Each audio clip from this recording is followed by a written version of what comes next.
Keindahan alam Indonesia sangat melimpah. Tak hanya daratan, namun juga perairan mencakup berbagai aspek yang menakjubkan dan mempesona.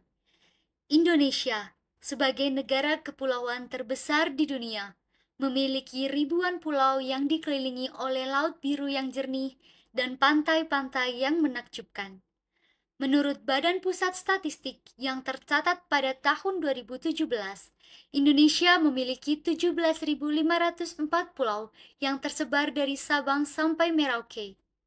Luas perairan Indonesia sangatlah luas, mencakup sekitar 6,3 juta kilometer persegi. Lautan Indonesia meliputi sekitar 2/3 dari total luas negara, menjadikannya rumah bagi ekosistem laut yang kaya dan beragam. Dari samudra biru yang dalam hingga terumbu karang yang memukau, perairan Indonesia adalah jalur kehidupan, ekonomi, dan budaya bagi jutaan penduduknya. Di balik luasnya perairan ini, terdapat potensi yang begitu besar, baik sebagai sumber daya alam maupun sebagai benteng pertahanan negara. Di tengah luasnya perairan Indonesia yang begitu kaya, tersembunyi ancaman serius yang mengancam Indonesia. Pencemaran air merupakan masalah serius yang mempengaruhi kesehatan manusia, ekosistem, dan ekonomi. Banyak sungai dan badan air di Indonesia tercemar oleh limbah industri, domestik, dan pertanian. Limbah industri seringkali mengandung bahan kimia berbahaya seperti logam berat dan pestisida yang dibuang ke sungai tanpa pengelolaan yang memadai. Limbah domestik dari rumah tangga yang tinggal di sepanjang bantaran sungai juga berkontribusi besar terhadap pencemaran, terutama karena kurangnya sistem pengelolaan limbah yang efektif. Pada sektor pertanian, penggunaan pupuk dan pestisida yang berlebihan dapat mencemari air tanah dan air permukaan dengan bahan berbahaya tersebut terbawa oleh aliran air hujan ke sungai. Selain itu, aktivitas pertambangan yang tidak mengikuti prosedur lingkungan yang benar akan memperburuk masalah ini, dengan limbah tambang yang mengandung logam berat dan bahan berbahaya mencemari sumber air. Sampah plastik juga menjadi ancaman besar bagi perairan Indonesia. Dengan banyaknya sampah plastik yang berakhir di sungai dan laut, akan mengancam kehidupan laut dan kualitas air. Selain beberapa jenis limbah yang telah dijelaskan, limbah cangkang kerang merupakan limbah yang amat sangat mengganggu di lingkungan. Hal ini dirasakan oleh masyarakat yang tinggal di Muara Angke. Dengan adanya permasalahan tersebut, kami, Kadet Mahasiswa Universitas Pertahanan Republik Indonesia, menciptakan inovasi sintesis CaO Fe3O4 dari limbah cangkang kerang hijau. Formula optimal untuk agen absorben mengatasi pencemaran air limbah dan implementasi agen absorben pada IPAL, instalasi pengelolaan air limbah. Kerang merupakan salah satu jenis hewan lunak dari kelas Bivalvia atau Pelesipoda. Cangkang kerang memiliki beragam warna dan bentuk, bergantung pada jenis, habitat, dan pola makanannya. Pada biasanya, kerang memiliki simetri bilateral dengan mantel yang menyerupai daun telinga atau cuping, serta cangkang yang menutup rapat. Fungsi permukaan luar mantel adalah untuk menghasilkan zat organik yang membentuk cangkang dan mengendapkan kristal-kristal kalsit atau kapur. Serbuk cangkang kerang terdapat komponen CaO dengan kadar 66,70%, kadar SiO2 dengan 7,88%, Fe2O3 dengan kadar 0,03%, MgO dengan kadar 22,28%, dan Al2O3 sebanyak 1,25%. Penelitian ini dilakukan dengan mengambil CaCO3 pada cangkang kerang hijau, kemudian melalui tahap selanjutnya, sintesis CaCO3 menjadi CaO.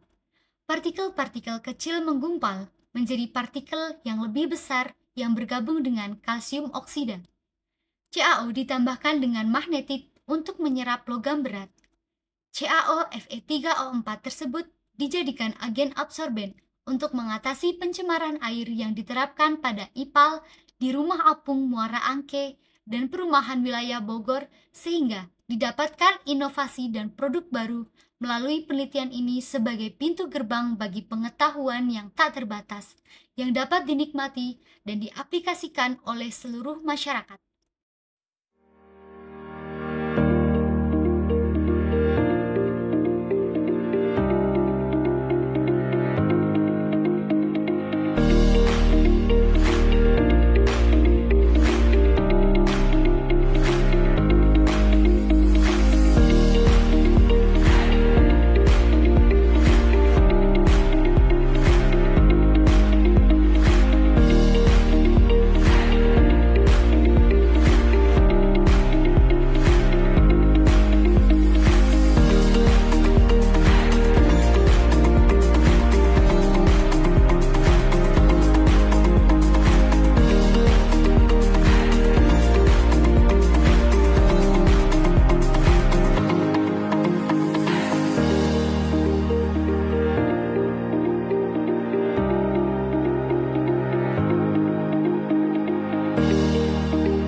Morangke merupakan daerah di wilayah pesisir Jakarta Utara.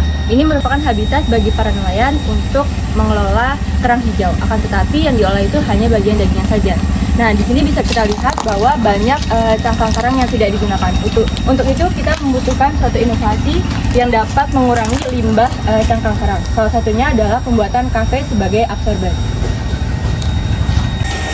Penelitian ini dilakukan dengan mengambil CaCO3 dari cangkang kerang hijau, kemudian disintesis menjadi CaO. CaO ditambahkan dengan magnetit, digunakan sebagai agen adsorben atau bisa dapat untuk menyerap logam berat.